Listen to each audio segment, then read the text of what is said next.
আপুনি আইচক্ৰীম খাই ভাল পায় নেকি? যদি আইচক্ৰীম খাই ভাল পায় তেন্তে সাৱধান হওক, কাৰণ মৰিয়নিত আইচক্ৰীমৰ মাজত ওলাইছে পোক। মৰিয়নিত এজন বিক্ৰেতাই পোকে কিলবিলাই থকা আইচক্ৰীম বিক্ৰী কৰাক কেন্দ্ৰ কৰি তীব্ৰ প্ৰতিক্ৰিয়াৰ সৃষ্টি হৈছে। জনস্বাস্থ্যৰ প্ৰতি ভাবুকিৰ সৃষ্টি কৰি মৰিয়নিৰ নাৰদ নামৰ এজন ব্যৱসায়ীয়ে বৰফ ফেক্টৰীত প্ৰস্তুত কৰা আইচক্ৰীমত সেউজীয়া পোকে কিলবিলাই থকা প্ৰত্যক্ষ কৰে এজন গ্ৰাহকে। তাৰ পিছতে পোহৰলৈ আহি পৰিছে এই সমগ্ৰ ঘটনা। মানে কি হ'ল আপোনাৰ এই আইচক্ৰীম এটা মই ক্ৰায়ত্ব কৰিলোঁ। ক্ৰায়ত্ব কৰাৰ পিছত মই বৰ্তমান খাই আছিলোঁ। ইয়াত ওচৰতে তেওঁ থকা খাই থকা অৱস্থাত আপোনাৰ আইচক্ৰীমটো খাই যাব মানে গলি যোৱাৰ কাৰণে মই হাতত মানে এনেকৈ হাতটো কৰোঁতে তাৰপিছত দেখিলোঁ যে আপোনাৰ বিভিন্ন পোক ওলাইছে গ্ৰীণ কালাৰৰ।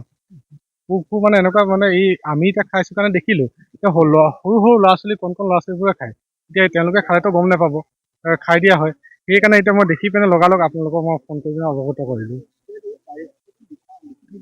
একো নাই ইয়াত লিখা তাৰিখ বোলা বস্তুটো আপোনাৰ এক্সপায়াৰী ডেট, মেনুফেকচাৰিং ডেট একোৱেই নাইকিয়া। আপোনাৰ একোৱেই লিখা নাইকিয়া।